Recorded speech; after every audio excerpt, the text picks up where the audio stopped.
오늘 주신 하나님의 말씀 창세기 12장입니다. 창세기 12장 5절에서 9절의 말씀입니다.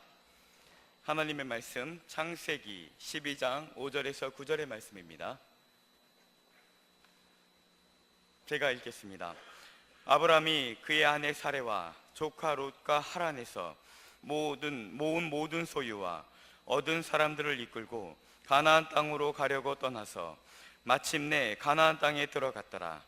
아브람이 그 땅을 지나 세겜 땅 모래 상수리 나무에 이르니 그때 가나안 사람이 그 땅에 거주하였더라. 여호와께서 아브람에게 나타나 이르시되 내가 이 땅을 내 자손에게 주리라 하신지라. 자기에게 나타나신 여호와께 그가 그곳에서 제단을 쌓고 거기서 베델 동쪽 산으로 옮겨 장막을 치니 서쪽은 베델이요 동쪽은 아이라. 그가 그곳에서 여호와께 제단을 쌓고 여호와의 이름을 부르더니 점점 남방으로 옮겨갔더라. 아멘. 담임 목사님 나오셔서 믿음의 표현이라는 제목으로 하나님의 말씀 선포하시겠습니다. 할렐루야. 먼저 광고 먼저입니다. 우리 광고 나왔지만 우리 코치가 어제부터 MT합니다. 그래서 오늘은 특별히 여러분들을 위해서 1일 카페를 한다고 합니다. 그래서 여러분들 꼭 방문하셔서 커피를 넉넉하게 아주 맛있는 커피를 준비했다고 하니까 가셔서 맛있게 드시고 또 격려해 주시면 좋겠습니다. 그리고 지난 5월 31일까지 우리 영광 가족수련회 여름 8월 15일 나가는 가족수련회 우리 참가 신청을 받았는데요. 지금까지 98명이 등록을 했답니다. 근데 부족합니다. 왜냐하면 기차를 2량을 빌려야 되거든요. 물론 꼭 그렇게 해야 되는 건 아니지만 저는 그렇게 하고 싶습니다. 그래서 여러분들 꼭 혹시라도 깜빡했다 하시는 분도 있으시면 얼른 하셔서 지금부터 40분에게 선착순 기회를 드립니다. 선착순입니다. 빨리 하셔야 되겠죠. 그러니까 여러분 꼭 기억하셔서 빨리 신청해 주시면 우리 함께 좋은 시간으로 나가도록 하겠습니다. 우리 시간 옆에 분들과 함께 인사 나누었으면 좋겠습니다. 우리 인사 나누실 때 이렇게 고백할까요? 6월 한 달도 하나님을 웃게 하는 한 달 됩시다. 그렇게 고백합시다.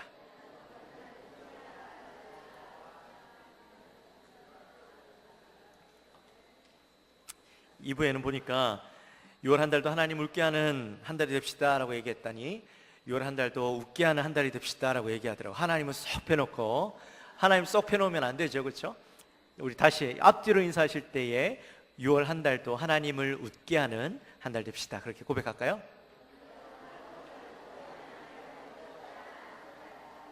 네. 할렐루야. 오랜만에 이거 했으면 좋겠습니다. 혹시 잊지 않으셨겠죠? 제가 뭘 하려고 할까요? 역시나 센스가 있으세요. 예배란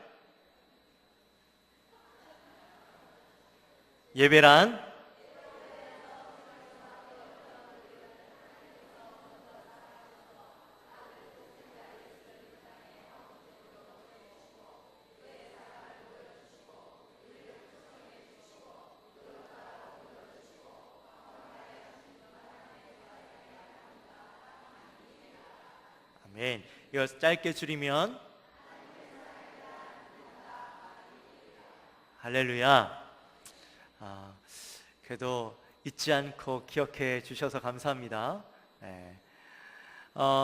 우리가 지난 2달 동안은 부활절이 있었고 또 가정의 달이 있어서 우리가 예배 시리즈를 마치고 이 부활절에 대한 말씀 또 가정에 대한 말씀을 우리가 2달 동안 나누었고 이제 다음 주가 되면 이제 새롭게 사도행전 시리즈를 나갈 예정입니다. 사도행전 시리즈를 나가기 이전에 우리가 꼭 해야 될 것이 있다라고 생각이 들었습니다. 예배가 무엇인가 우리가 다시 한번 리마인드가 필요하겠죠.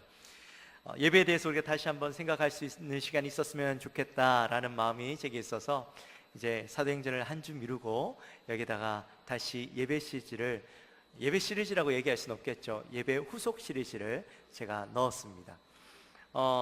올해가 아무래도 주제가 예배가 주제이다 보니까 1년 내도록 예배에 대한 말씀을 전하면 좋겠지만 그렇게 하면 듣는 여러분도 힘들고 전하는 저도 힘들고, 그래서 계속 전하는 것보다는 우리가 막간을 이용해서 또 이 예배에 대한 이야기를 함께 나누면서 계속적으로 우리가 생각할 수 있는 시간이 되었으면 좋겠다라는 생각이 들어서 앞으로도 1년 올 한 해 동안 이 시리즈 중간중간에 이 예배에 대한 말씀을 나누려고 합니다.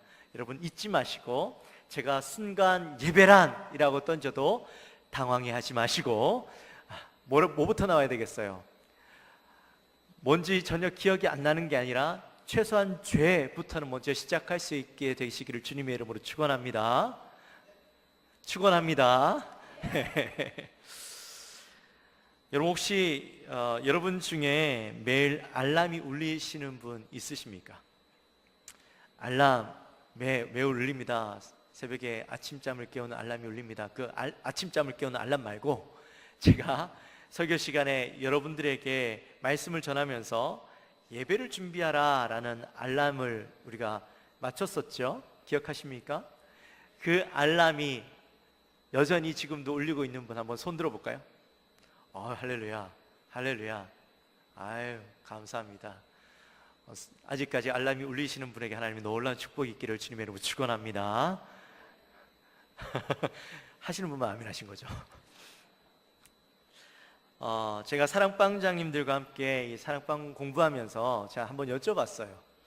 혹시 우리 사랑방장님들 중에서 아직 알람이 울리시는 분 있습니까? 라고 여쭤봤더니 아직 울리시는 분이 계시더라고요. 그래서 그 권사님이 이렇게 말씀하셨어요. 한 번도 부족한 것 같아서 하루에 2번 울리겠습니다. 아침 저녁으로 2번 울리겠습니다. 그런 이야기를 하시더라고요. 정말 대단한 거죠, 그렇죠? 너무 멋지지 않습니까? 한 번으로도 부족하다라는 거예요. 2번은 울려야지 된다라는 거죠. 근데 그 권사님이요, 그러면서 이런 얘기를 하셨어요. 근데 시간이 지나면서 이 예배를 준비하라 라는 알람이 울리는데 어느 순간 이게 왜 울리는 거지? 라는 생각이 들기 시작했답니다. 이게 예배를 준비하라 라는 알람이 울렸는데 뭐 때문에 이거 하라 했지? 이 생각이 들었다라는 거죠. 그래서 이 생각이 들면서 우리 사람은 어떤 동물이요? 망각의 동물이기 때문에 매일 울렸는데 어느 날 순간 이거 왜 하고 있느냐가 생각이 났다라는 거예요. 그러면서 조금 씁쓸한 느낌이 들긴 했지만, 그래요. 여러분, 이 알람을 왜 매일 울리게 했을까요? 기억하셔요? 왜 알람이 매일 울려야만 했습니까? 알람이 울리고 있는데 잘 모르시나 보죠? 왜 울려요, 집사님? 매일매일 산 제사로 드리기 위해서. 그것도 좋은 대답입니다. 네. 제가 가르쳐 드린 대답은 아니지만 좋은 대답이에요. 정답에 가까운 대답입니다.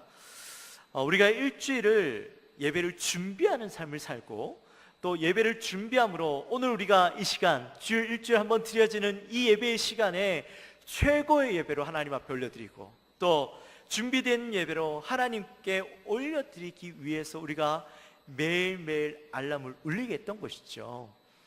그 매일 알람이 울리면서 최소한 그 시간만큼 우리의 삶이 날마다 분주하고 바쁘잖아요. 그 바쁘고 분주한 삶 속에서 이 알람이 울릴 때 그때만이라도 내가 누구다? 내가 누구다? 내가 나와야죠. 내가 예배자다 라는 것들이 생각되어지면서 내가 오늘 최소한 이 시간만큼이라도 내가 예배를 준비하는 자의 모습으로 살아가야 되겠다라는 마음이 들어야 된다라는 거죠. 그 분주한 삶 속에서 내가 예배를 준비하고, 그래 내가 이 시간만큼이라도 예배자의 마음을 가지고 나가야 되겠다 하는 것이 이 알람의 목적이었잖아요.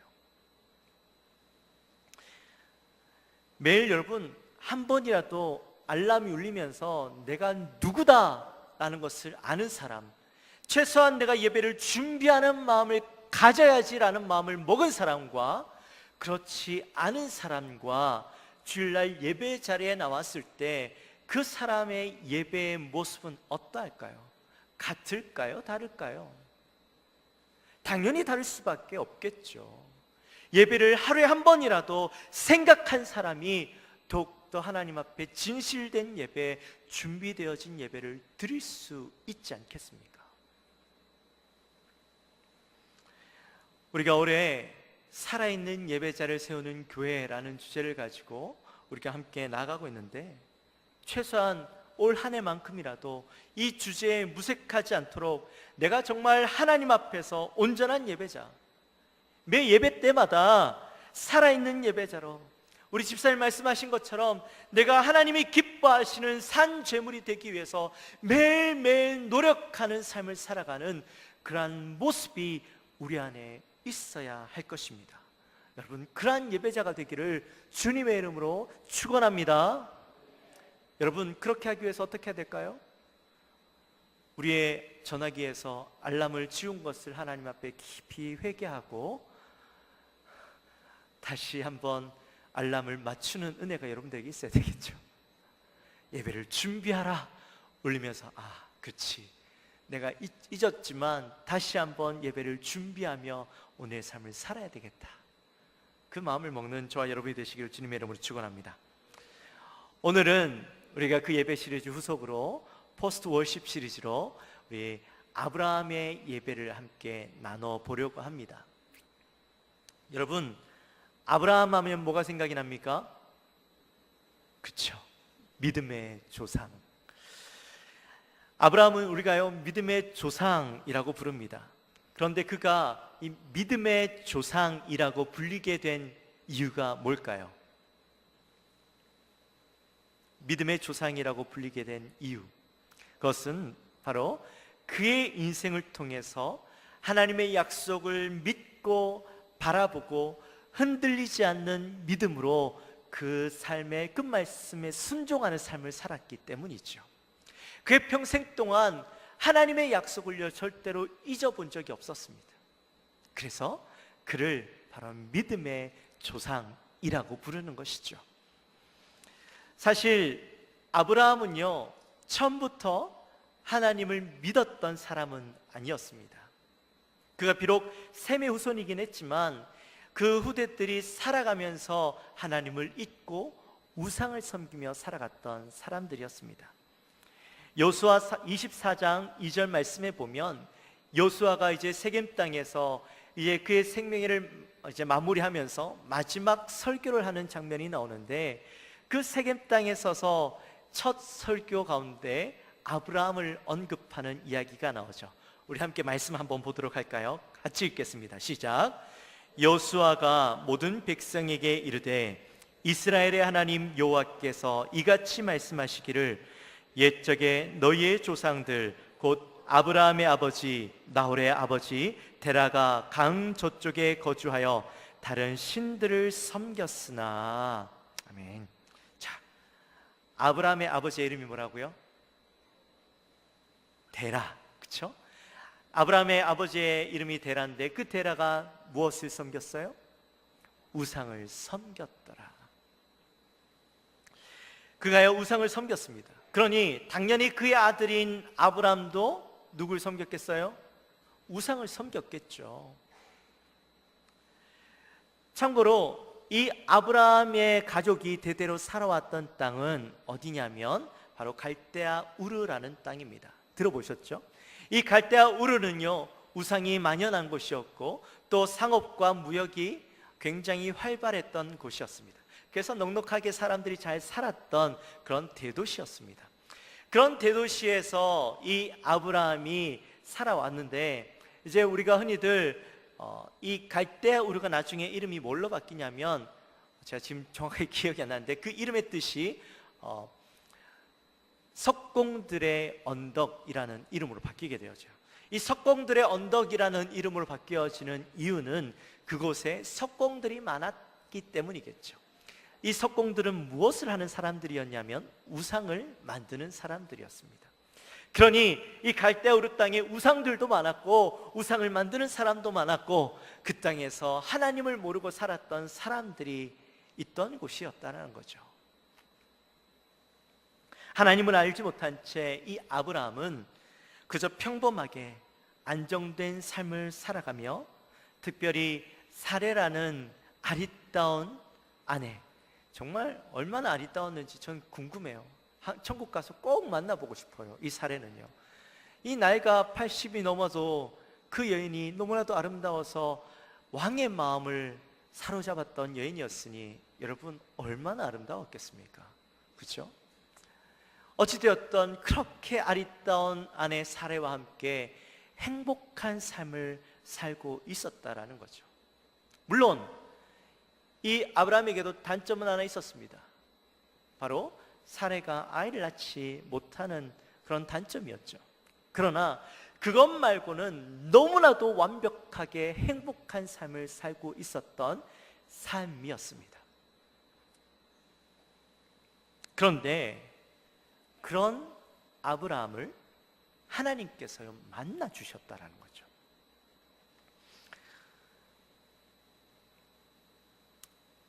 그 아브라함을 하나님께서 만나 주셨는데 하나님께서 아브라함을 만나셔서 뭐라고 말씀하시냐면 너희 친척 아버지의 집을 떠나서 내가 내게 지시할 땅으로 가라라고 말씀하시는 거예요. 그러면서 하나님께서 이 아브라함에게 놀라운 약속을 하나 제시하시는데 그 약속이 뭐냐면 우리 12장 2절과 3절에 나오는 말씀이죠. 여러분들이 너무나도 잘 아는 말씀입니다. 우리가 그 말씀을 함께 보도록 하겠습니다. 함께 읽습니다. 시작. 내가 너로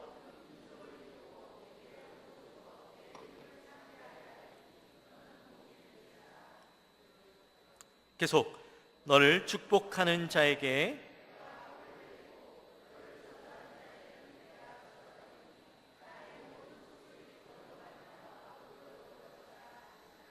아멘. 이 약속은요 아브라함의 인생을 완전히 새롭게 바꿀 수 있는 그런 놀라운 약속이었습니다. 물론 지금의 삶도 만족하지만 그러나 이 하나님의 약속은 아브라함에게 있어서 가장 약점이었던 부분들마저도 새롭게 바꿀 수 있는, 그리고 그의 인생 가운데 하나님이라는 어떤 신적인 존재로 하여금 놀라운 복을 받아 누릴 수 있는 약속이었다라는 것이죠. 로또 같은 약속이었습니다. 하나님께서 그에게 약속하신 약속을 크게 세 가지로 우리가 이야기하는데 그 첫 번째는 바로 큰 민족을 이루게 하시겠다라는 약속이죠. 아까 우리가도 얘기했지만 아내 사레가 아이를 못 낳는데 하나님께서 큰 민족을 이루겠다라는 약속은 아이를 주시겠다라는 약속이었잖아요. 그러니요 이 아브라함의 마음에 혹할 수 있는 조건이 되었던 것이죠. 그리고 두 번째 조건은 그의 이름을 창대하겠다라는 겁니다. 창대하게 하겠다라는 것은 온 땅의 사람들이 너의 이름을 알게 하겠다라는 거죠. 또 세 번째 약속은 복이 될 것이라는 약속입니다. 단순히 내가 너에게 복을 줄게 해서 그치는 것이 아니라 너로 인해서 네가 복의 근원이 되어지겠다라는 거예요. 그래서 너도 복을 받지만 너와 함께하는 사람들 또한 복을 얻게 하겠다라는 약속이 바로 하나님의 약속이었습니다. 자, 그런데 이 약속에는 조건이 있었죠. 어떤 조건이요? 어떤 조건이요? 그 길을 떠나야만 했던 것이죠. 하나님께서 지시할 그 땅으로 가야만 이 복을 누릴 수 있었습니다. 자, 그렇다면 여러분, 만약에 여러분이 아브라함이라면 지금 어떤 것을 선택하시겠습니까? 지금 내 삶도 만족하고 행복해요. 그런데 하나님께서 약속하신 로또와 같은 놀라운 약속이 있는 그 복을 내가 받을 것인가? 아니면 지금 이 자리에 머무를 것인가? 여러분들은 어떤 것을 선택하시겠습니까? 성경은 보니까 아브라함이 고민을 했다 안 했다 여기에 대해서는 전혀 이야기하고 있진 않아요. 아마 그렇지만 아브라함은 고민했을 겁니다. 그가 떠나야 할까 말아야 할까. 사실 시간적으로 아브라함이 떠나는 데까지는 약 15년의 시간을 신학자들은 있었다라고 이야기하는데 뭐 어찌되었든 간에 하나님의 음성만 듣고 떠나간다라는 것, 특별히 가족을 두고 떠나간다라는 것은요 아브라함에게 있어서 굉장히 큰 모험이었습니다. 제가 여러분이 아시는 바와 같이 미국에서 있다 왔잖아요.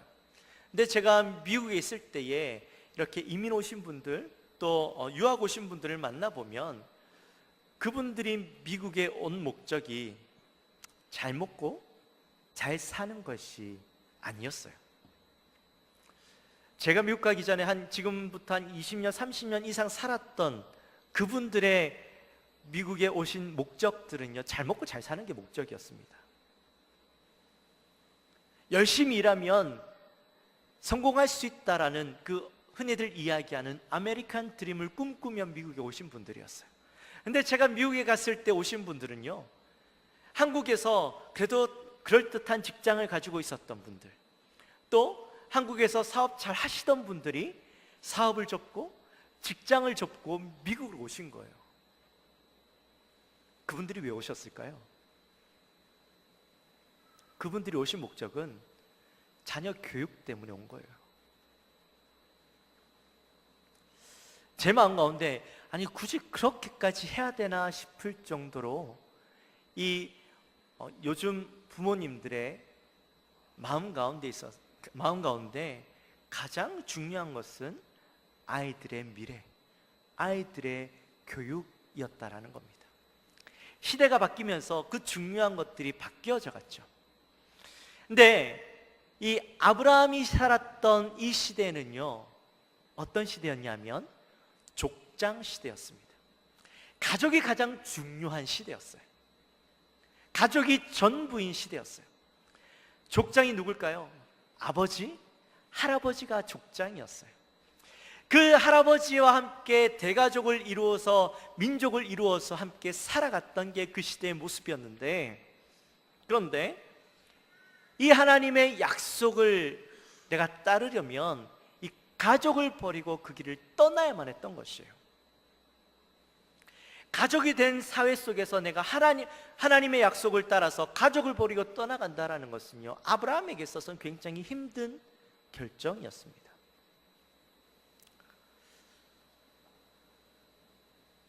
결론적으로 이 아브라함은 어떤 것을 선택했어요? 떠나는 것을 선택을 했죠. 5절에 보니까 가족을 두고 아내와 조카 롯과 또 하란에서 얻은 소유와 함께 얻은 사람들을 이끌고 가나안 땅으로 갑니다. 혹시 눈치 빠르신 분은 뭔가를 하나 발견했을 거예요. 처음에는 갈대아 우르라고 했는데 지금은 하란에서 아브라함이 떠났네. 그가 고민했던 시간들, 그 시간들이 처음에 하나님의 말씀을 받았던 곳은 이 갈대아 우르였는데 그가 결국엔 떠났던 곳은, 본격적으로 떠났던 곳은 하란이었죠. 이제 아까 제가 말씀드렸던 이 15년이라는 시간이 거기에서 오는 겁니다. 이제 이런 자세한 이야기들은 나중에 제가 창세기 강의할 때 또 이야기를 하도록 하고요. 남겨놔야죠. 그렇게 해서 하나님의 부르심, 하나님의 약속을 믿고 바라보고 가나안 땅으로 무모한 도전을 하며 떠났습니다. 왜 무모한 도전이냐? 하나님의 약속을 응답을 받지 못했던 그들에게는요, 무모한 도전이었죠. 아브라함뿐만 아니라 아브라함을 따라갔던 아내와 조카 롯과 함께했던 사람들은 그저 들은 것 하나 믿고 따라갔던 거잖아요. 그러니 이들에게는요, 무모한 도전이었죠. 아브라함이 그렇게 해서 하란에서 가나안 입구까지 약 700km가 되는 엄청난 여정을 떠나게 되었습니다. 여러분, 그 여정을 지나오면서 이 아브라함과 함께 했던 사람들은 얼마나 지쳤겠습니까? 그런데 그들이 그렇게 힘이 들었음에도 불구하고 이들은 무엇을 바라보고 왔다고요? 하나님의 약속을 바라보고 왔다고요. 그렇게 약속을 바라보고 마침내 가나안 땅에 들어왔어요. 여러분, 우리가 달리기를 하다 보면 결승점을 바라보고 왔어요. 결승점에 왔을 때에 우리가 얻고자 하는 것들을 얻어야지 거기에서 뭔가 기쁨을 누리고 즐거움을 누리잖아요. 그렇죠? 여러분, 뭔가 목표를 향해서 다가갔어요. 목표를 향해서 다가갔을 때에 그 목표를 성취했을 때에 우리는 뭐가 있어야 돼요? 성취감이 있어야 되잖아요. 우리가 공부를 1등 했어요. 아이들에게 너 공부 1등하면 내가 뭘 줄게 라고 약속을 했어요. 아이들이 열심히 공부해서 1등을 했어요. 그러면 그것을 얻어야지 성취감 있는 거잖아요. 만약에 못 얻으면 어때요? 아이는요 실망하고 다시는 아빠의 약속을 신뢰하지 않게 되어지죠. 그래요. 네, 오늘 본문에 보니까 그 약속을 믿고 나아갔던 아브라함과 그의 함께했던 무리들이 가나안 땅에 들어갔는데 그들의 생각과는 전혀 다른 모습들을 경험하게 되어지는 것이죠. 6절 말씀을 우리가 함께 보도록 합니다. 아브라함이 그 땅을 지나 세겜 땅 모래 상수리 나무에 이르니 그때에 가나안 사람이 그 땅에 거주하였더라. 자, 여기에 보니까요 가나안 땅에 들어왔어요. 그렇죠? 들어왔는데 뭐라고 이야기하냐면 그 땅을 지나라고 이야기해요. 무슨 말인지 이해가 가셔요? 가나안 땅에 들어왔는데 그들의 생각과는 다르게 뭔가 옥토 같은 땅들이 펼쳐져 있고 정말 우리가 흡족할 만한 어떤 땅들이 펼쳐져 있어야 되는데 그런 땅이 아니라는 거예요. 그래서 그들이 머무를 땅을 찾지 못하고 이리저리 방황하고 있는 모습이에요. 그래서 이제 찾은 곳이 세겜 땅 모래 상수리 나무가 있는 그곳에 갔는데 여기는 그래도 사람이 살 만한 곳이네 라고 봤더니 이미 그 땅은 가나안 사람들이 지키고 있었다는, 살고 있었다라는 거죠. 여러분, 얼마나 사람들의 마음 가운데 실망이 있었겠습니까? 약속의 땅을 가라고 말씀하셔서 온 땅이 준비된 땅도 없이 방황하고 있어야 하는 그 상황에 아마 아브라함도 난처했을 것이고 함께 했던 사람들도 당황하고 난처했을 거예요. 큰 시험에 빠질 수 있는 상황이었죠. 실망하고 좌절하고 하나님의 약속에 대해서 이제는 그 신뢰가 깨어질 수 있는 상황이었어요. 그런데 그때 하나님께서 나타나시죠. 자, 여러분, 하나님께서 나타나셨어요. 여러분들의 마음 가운데 어떤 기대가 있겠습니까? 그래, 하나님께서 우리를 불러주셨으니까 지금 이 상황을 해결해 주실 뭔가를 주시겠지라는 그런 마음의 생각이 들지 않겠어요? 전요 이 말씀을 준비하면서 아마 이 상황 가운데 아브라함의 마음 가운데 이런 마음이 들었을 거라는 생각이 들었어요. 그래, 아브라함아 수고했다. 여기까지 오느라고 수고했다. 내가 너희를 위해서 준비해 놓은 땅이 저기로 가면 있는데 거기에 가거라. 거기에는 비옥한 초원이 이렇게 펼쳐져 있을 거야. 그렇게 말씀해 주시기를 아마 기대했을 거라는 생각이 들어요. 그런데 7절에 보니까 전혀 엉뚱한 이야기를 하시죠. 우리 7절 말씀 함께 봅니다. 여호와께서 아브라함에게 나타나 이르시되 내가 이 땅을 내 자손에게 주리라 하신지라. 아멘. 여기까지. 뭐라고 얘기하셔요? 내가 너를 위해서 멋진 땅을 준비해놨어. 저기로 가봐가 아니라 이 땅을 내가 너의 자손에게 주겠다라고 얘기하시는 거예요. 얼마나 당황스럽겠습니까? 지금 아브라함은 갈 곳도 없고 머무를 곳도 없고 어디를 가야 할지도 모르는 그런 상황 가운데 하나님은 이 땅을 내가 너희 자손들에게 줄게. 그 말은 지금 당장 너에게 주지는 않을 거야 라는 이야기잖아요. 자, 여러분, 아브라함의 마음 가운데 이 하나님의 말씀을 듣고 어떤 마음이 들었을까요? 제가 만약에 아브라함이라면 하나님에 대한 배신감들이요 확 들었을 것 같아요. 하나님, 지금 하나님이 이야기해야 될 것은 그게 아닌데요. 하나님 지금 우리 문제를 해결해 주셔야 되는데요. 우리의 자녀들 그건 지가 알아서 하겠죠. 지금 내가 머물 땅이 없어요. 오라고 했으면 책임지셔야죠. 저 같으면요, 하나님 이럴 거면 저는 돌아가겠습니다 했을 것 같아요. 여러분은 어떠실지 모르겠어요.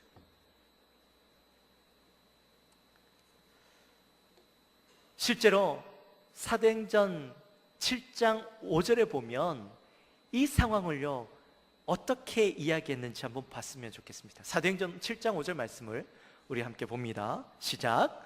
그러나 여기서 발붙일 만한 땅도 유업으로 주지 아니하시고 다만 이 땅을 아직 자식도 없는 그와 그의 후손에게 소유로 주신다고 약속하셨으며, 참, 그쵸? 참 소리가 나오죠. 아브라함이 가나안 땅에서 발붙일 땅도 유업으로 얻지 못하고 나중에 그가 여기에서요 자기 돈 주고 죽을 무덤 하나 산 게 다였어요. 무덤 하나 구입한 것 말고는 이 땅에서 아무 유업도 얻지 못하게 되어졌다라는 거죠. 여러분, 만약에 이 상황 가운데 우리는요 좌절하고 실망하고 포기하고 하나님의 신뢰를 깨어버리고 돌아가는 것이 맞는 거죠. 그런데 사랑하는 성도 여러분, 아브라함이 이러한 상황 속에서 그가 무엇을 했는가를 한번 보십시오. 7절 하반절입니다. 여호와께서 아브라함에게 나타나 이르실 때 내가 이 땅을 내 자손에게 주리라 하신지라. 자기에게 나타나신 여호와께 그가 그곳에서 무엇을 했다고요? 제단을 쌓고, 지금 당장 머무를 것이 없고 하나님의 약속이 보이지도 않는 그 상황 가운데 아브라함은요 제단을 쌓았다는 거예요. 아브라함은 그 문제가 해결되지 않았음에도 불구하고, 하나님에 대해서 실망할 수 있었음에도 불구하고, 아브라함은 그런 상황 속에서 하나님에 대한 신뢰와 약속을 굳게 붙잡고 있었다라는 거예요. 자녀들에게 주시겠다라고 약속하신 그 약속을 이 아브라함은요 신뢰했다라는 것이죠. 그리고 그 약속을 또한 바라보며 하나님 앞에 감사의 예물을 올려드렸다라는 거예요. 여러분, 솔직한 말로 하나님께서 약속은 하셨지만 이 약속 또한 언제 이루어질지 알 수 없는 약속이었어요. 하나님 앞에 최소한 서약서라도 받았어요? 아니잖아요. 하나님 언제 이루어 주실지 알 수 없는 그 약속임에도 불구하고 아브라함은요 하나님 앞에 감사함으로 예배드렸다는 것이죠. 하나님의 말씀만 바라보고 철저히 하나님을 신뢰함으로 먼저 하나님께 단을 쌓는 이 아브라함의 모습을 보면서 이것이 진짜 믿음을 가진 자의 모습이구나 하는 것을 깨닫게 되어집니다.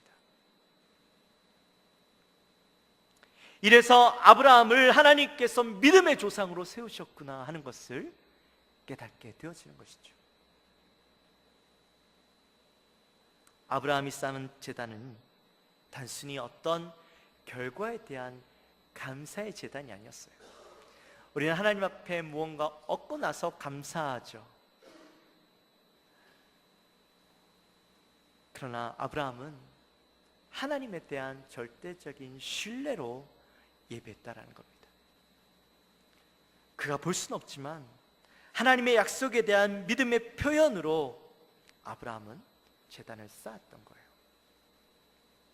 그리고 아브라함은 그 단번에 하나님의 그 약속이 있고 그 약속에 대한 감사로 단 한 번의 제사를 드렸던 것이 아니라 하나님께서 말씀하신 그 약속을 계속적으로 바라보고 믿고 나갔다라는 거예요. 그래서 그가 날마다 제사를 드리고 그가 장소를 옮길 때마다 가장 먼저 제단을 쌓고 하나님 앞에 예배를 드렸다라는 겁니다. 하나님에 대한 변함없는 신뢰와 믿음을 날마다 보이면서 살아갔던 것이죠. 사랑하는 성도 여러분, 아브라함의 예배가 우리에게 던져주는 메시지는 바로 이것입니다. 예배는 우리가 복받기 위해서 드리는 것도 아니고 어떤 결과로 드리는 것도 아닙니다. 이것은 하나님 그 존재에 대한 신뢰와 믿음의 표현입니다. 우리는 지금 이 시간에도 우리 앞에 어떤 문제들이 있고 믿음으로 우리가 그 일을 선택했음에도 불구하고 우리 앞에 여전히 문제들이 쌓여있고 해결되어지지 않는 그런 상황들 가운데 있다 할지라도 우리는 온전히 하나님을 신뢰하고 온전히 예배하고 그분에 대한 믿음의 표현을 할 수 있는 그런 신앙이 우리에게 필요한 것이죠. 왜냐하면 그분은 하나님이시기 때문입니다. 언젠가 하나님께서 약속하신 그 일들을 이루실 줄 믿기 때문에 우리는요, 그분 앞에 나아가는 것이죠. 우리가 이 시간 결단할 때, 하나님, 나도 아브라함의 믿음을 주옵소서. 환경과 상황이 상관없이, 변함없이 주님을 신뢰하는 믿음을 가지고 변함없이 하나님을 예배하는 예배자로 서는 우리의 모습이 되게 하여 주옵소서. 그러한 결단이 저와 여러분의 삶 가운데 있게 되어지기를 주님의 이름으로 축원합니다. 우리 시간 함께 찬양했으면 좋겠습니다.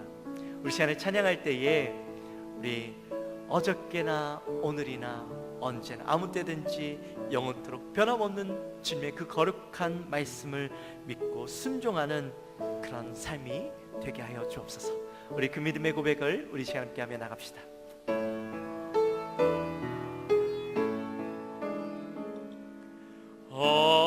어저께나 오늘이나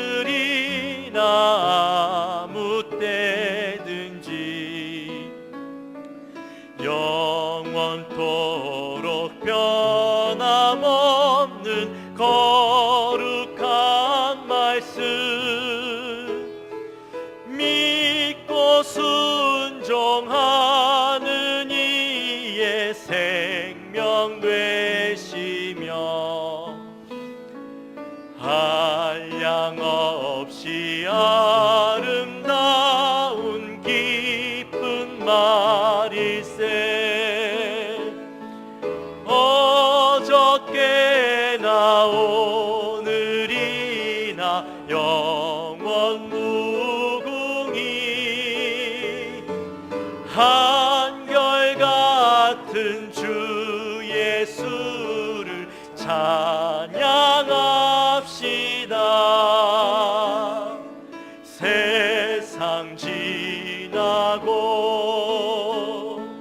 변할지라도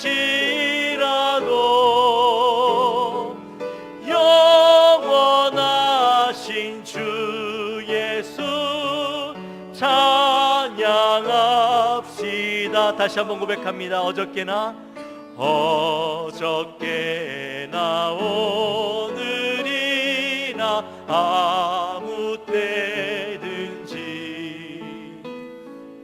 영원토록 변함없는 거룩한 말씀 믿고 순종하는 이의 생명 되시며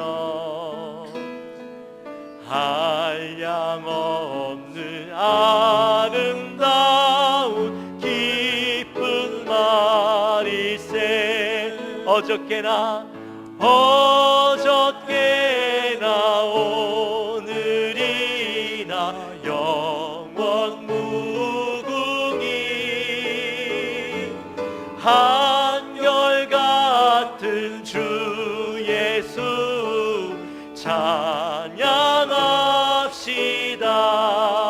아멘. 세상 지나고 변할지라도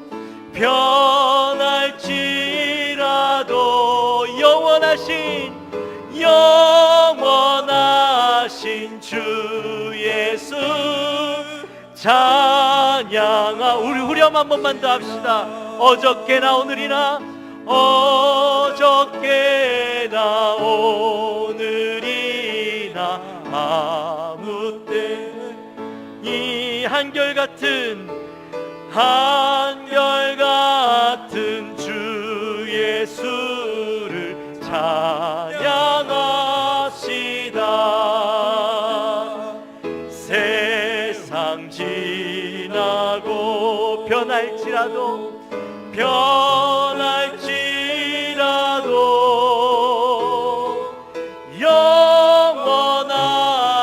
오신 주 예수 찬양합시다.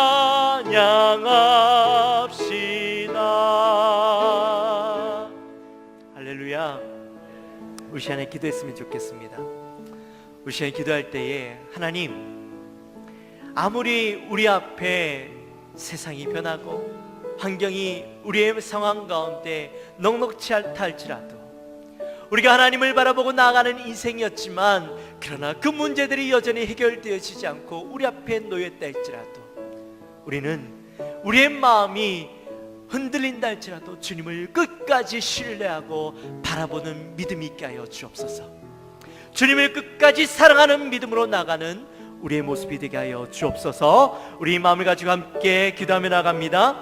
하나님 아버지 감사합니다. 오늘도 저희들을 사랑하여 주시고, 하나님 아브라함의 예배를 통하여서 우리가 또한 어떠한 상황 가운데도 흔들리지 아니하고 하나님 온전히 우리의 믿음을 지켜나가는 자가 되어야 할 것을 우리가 바라봅니다. 하나님, 우리 사랑하는 영광교회 모든 성도들도 하나님 그들의 삶들이 녹록지 못하고 여유롭지 못하고 하나님 앞에 매달려 기도하고 하나님을 의지하여서 그 믿음의 길을 걸어갔다 할지라도 여전히 그 문제가 우리 앞에 있다 할지라도 하나님, 우리의 마음이, 우리의 신앙이 주님을 바라보는 신앙, 주님을 온전히 신뢰하는 신앙, 그럼에도 불구하고 제단을 쌓았던 우리 아브라함의 모습처럼 우리도 주님 앞에 신뢰함으로 예배할 수 있는 우리의 모습이 있게 하여 주옵소서. 하나님 아버지 감사합니다. 오늘 이 시간 또한 우리가 말씀을 통하여 아브라함의 예배를 바라봅니다. 하나님, 그가 믿음으로 어려운 결정을 하고 하나님 그 길을 떠났지만 그가 그의 앞에 닥친 상황들은 녹록지 않았고 그의 생각과 달랐고 여전히 하나님은 또 다른 약속을 주셨고 그 약속을 바라보면서, 그러나 아브라함은 주님을 바라보고 신뢰함으로 예배했던 모습을 바라보았습니다. 하나님, 우리에게도 아브라함의 믿음을 허락하여 주옵소서. 하나님을 끝까지 신뢰하고 바라보는 믿음, 그럼에도 불구하고 주님을 예배할 수 있는 그런 우리의 모습이 되게 하여 주옵소서. 감사합니다. 예수님의 이름으로 기도합나이다.